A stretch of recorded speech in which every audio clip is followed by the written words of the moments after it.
So, I've been wanting to do this for a while. My car is an automatic. This Mustang is an automatic. And I'm gonna tell you something, man. It sucks, bro. It ain't it. Automatic ain't it. These late 2000s cars, automatics, you can't really feel the power. Power's not there. And you just got to do the manual. You got to get the manual, because the manual, maybe, unless you're like a grandma, you just want a nice cruiser just to cruise your car, nice and comfortable.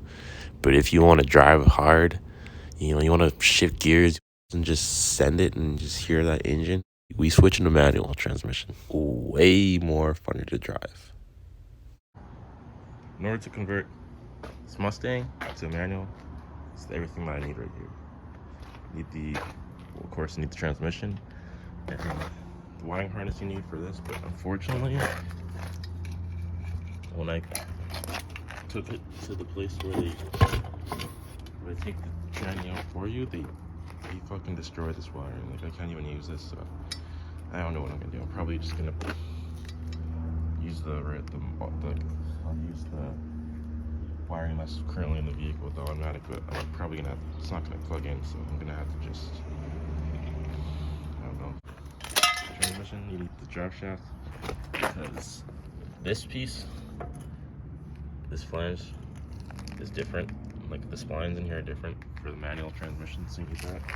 You need the clutch, you need the flywheel, the brake pedal assembly, and then you need this cable, because this is a hydraulically driven clutch. It's a cable driven clutch, so you need the whole cable assembly.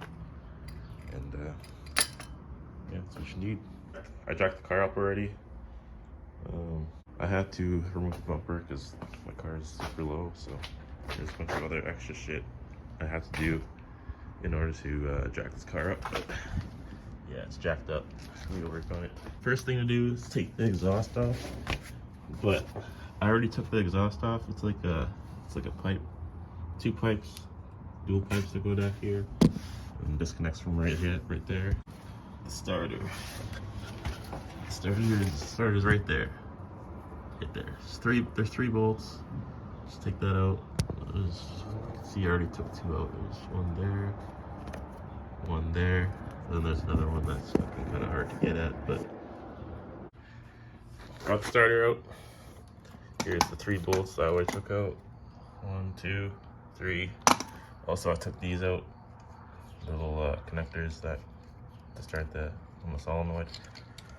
Also, before disconnecting all this, make sure you disconnect the battery, because that's really important. Otherwise, it'll start sparking if you fucking, just disconnect the battery. And I'm not gonna lie, I knew my car was scraping, but I didn't know the oil pan is getting scraped. Holy shit! I thought it was just the subframe, but they're pretty even height, I guess. But damn, I might have to raise it. Holy fuck! All right, the next thing I'm gonna do is take the flex plate bolts out, and in order to do that, I need to remove the cover. This cover that's on the bottom here, I got one bolt out already. Just gotta remove this bolt, and yeah, I should be able to go in there and grab one of the bolts. I think there's 3 bolts, but I actually lied. There's actually 3 bolts. There's actually 4 bolts. There's actually 4 bolts in there. All right, so the next thing I'm gonna do is I'm gonna disconnect those transmission lines. Got this bucket here, just in case. It's probably gonna have fluid leaking out. Disconnect this drive shaft. There is 4 bolts. There's one bolt there, one bolt there, and then once I rotate this drive shaft, I put the vehicle neutral, I should be able to get the other 2 bolts. All right, the next thing I gotta take apart is this cable right here. It's directly right off the shifter cable inside the vehicle. I'm just gonna disconnect this cable here. It runs all the way around towards right there towards the transmission. So I'm just gonna disconnect all that, because I need to remove that. All you gotta pretty much do is just get a screwdriver and just pry on it, and this thing will pop right out. This one, just screw it. There's a bolt there, you just unbolt it and it'll come off. Now the next step is I gotta remove this whole this whole center console. So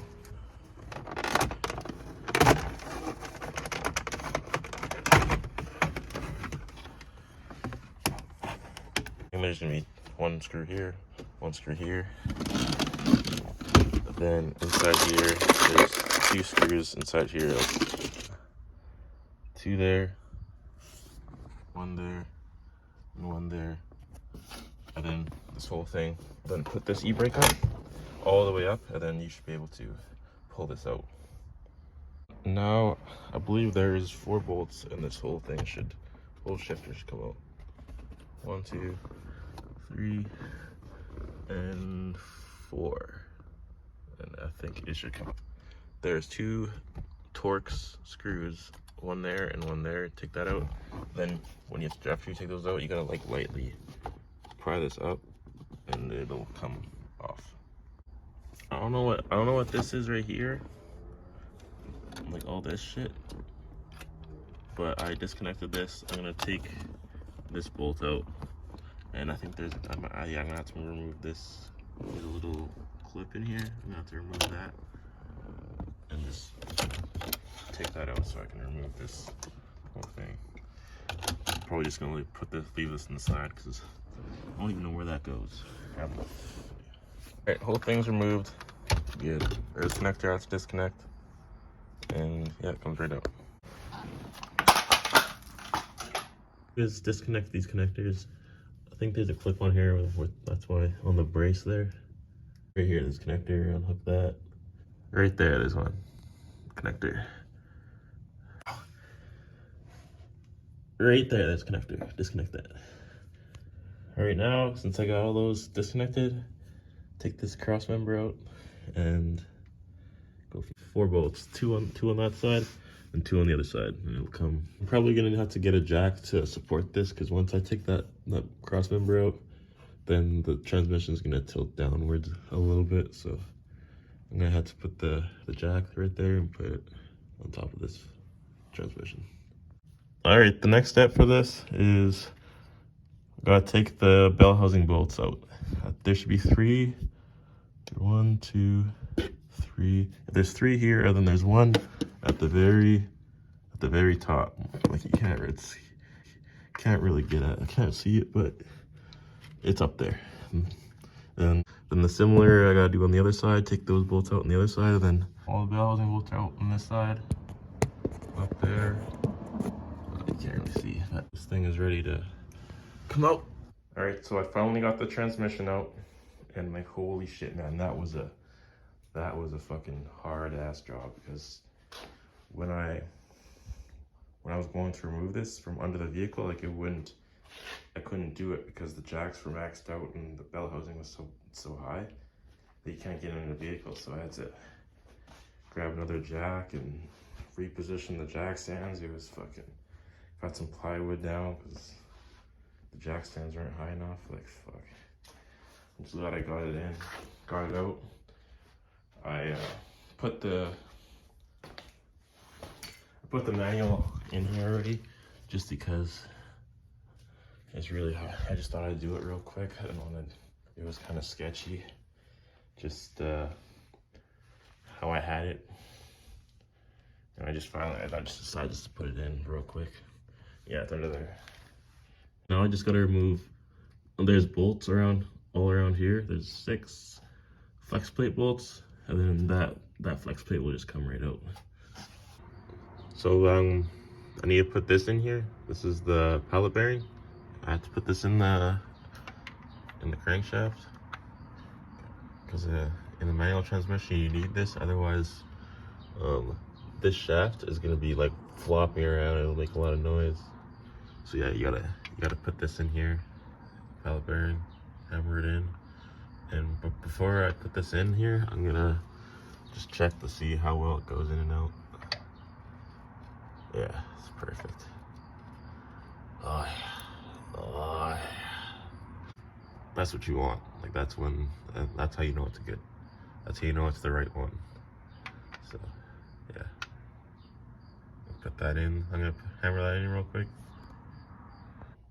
This is the bell housing spacer plate off my automatic car, and And I looked it up, and the manual one is actually different. The manual one, this is what it looks like. It looks like this. So it's different. So I think what I'm probably gonna do is I'm gonna cut it so that it's like outlined like that. So I just gotta trim pretty much all around here, and like kind of like that. And then it's pretty much the same. This thing goes under here, like so. And then pretty much be the exact same. Plate on.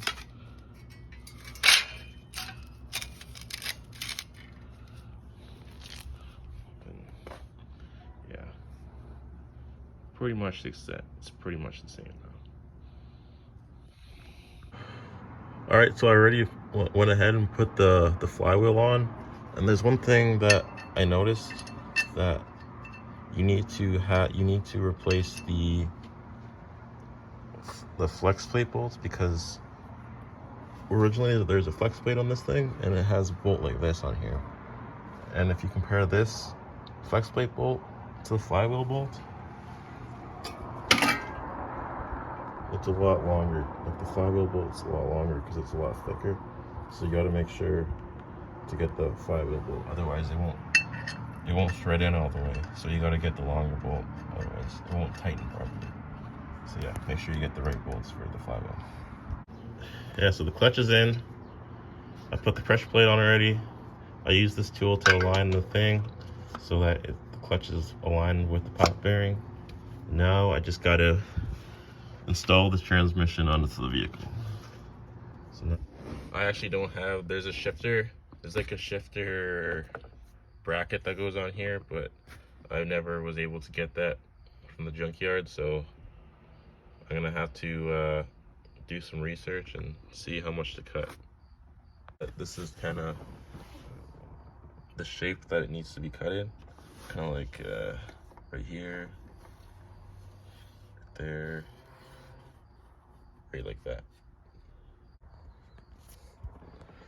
All right, I cut the outline and it's all cut, ready to go, good to go now.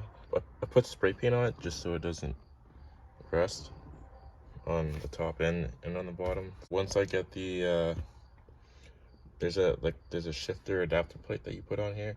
Once I get that, then I need to drill holes in here, somewhere around here. Once I get that, then I'll do that. But for now, we're good. The transmission's lined up already. It's all good to go. Pretty much almost done. All right, I put the starter on already. I gotta splice the wires into the new connectors. For the manual transmission, there's only two connectors. There's the reverse, and then there's this one, the speedometer, which goes all the way right there. That's all the sensors I need, and I found on the wire diagrams which wires to splice into. And for this one, I pretty much had to. It was this connector, and this connector that I spliced into for the reverse is actually the park shift indicator, like to show what the computer what gear the transmission is in. But since this is a manual, you don't need this, so I just cut it off. You just need to know where the reverse is, so you can hook it up. All right, so this is the wiring that came with the manual transmission. I was gonna use it, but when the place that I took it to that pulled the transmission, they cut the wire where the connector is. So now I have to figure out what wires I need to cut on this one, which is the automatic transmission wire harness, just so I can make it work with the manual.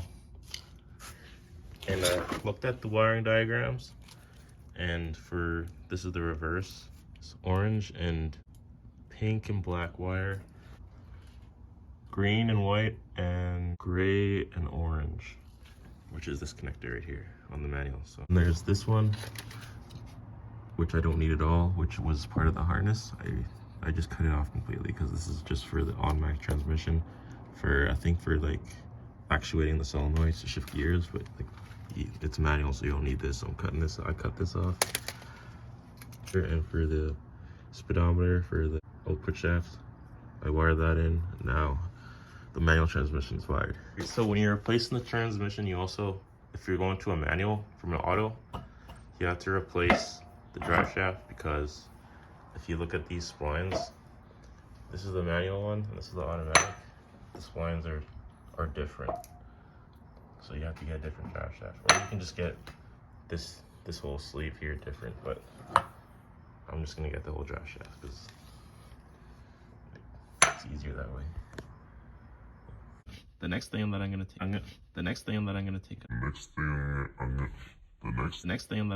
out is the brake pedal, because I need to put the clutch pedal in, and you need a new brake pedal assembly. So I gotta take that out. There is 3 bolts. There's one there. There's one right there, and then right there, there's a bolt. There's 1 bolt right there. You gotta replace. You gotta remove. You gotta remove that bolt. You gotta remove that bolt right there, and then the brake pedal assembly will come out. I already got the brake pedal assembly out, and now what I gotta do is I gotta swap over. There's a sensor in here. It's like a level sensor or something right there. Gotta swap that and put it on the clutch pedal, like on the brake pedal clutch assembly. So I got the whole brake pedal assembly with the clutches in. If you're putting the clutch brake pedal assembly in, the easiest way is to take the steering column out, which is what I did. It makes it way more easier. Yeah, it's way easier when you take the steering column out. So just... Alright, so I'm pretty much almost done. I just gotta put some fluid into the transmission, and I'm gonna do it this way, where you just do it right at the top. This is the easiest way. Since I already have everything out, I'm just gonna pour everything in here.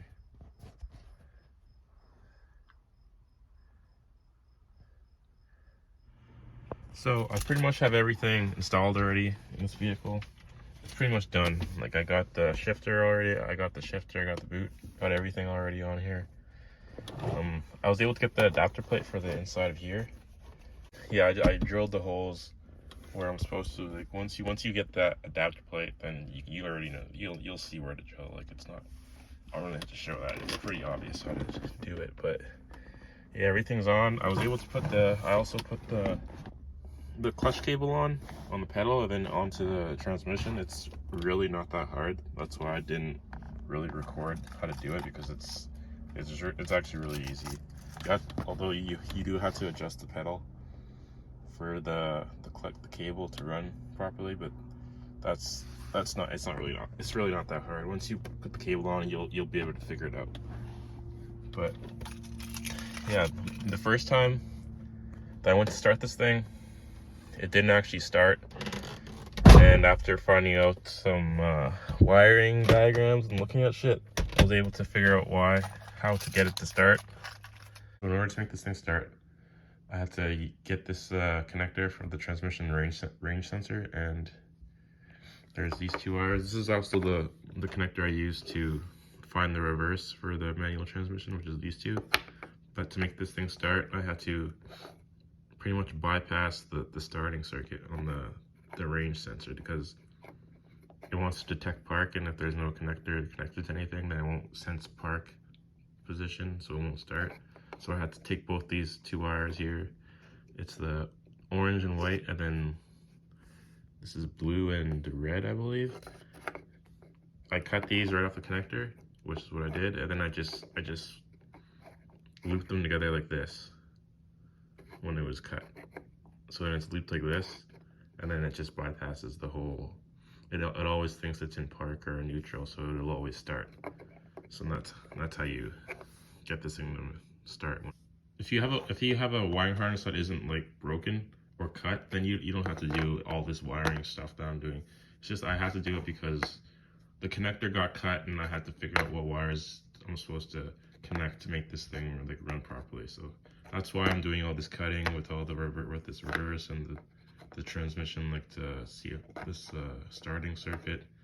No, that's the only reason I'm doing it, because otherwise, if I would have had a transmission wiring harness and it wasn't cut up, I wouldn't have to do any of this. So.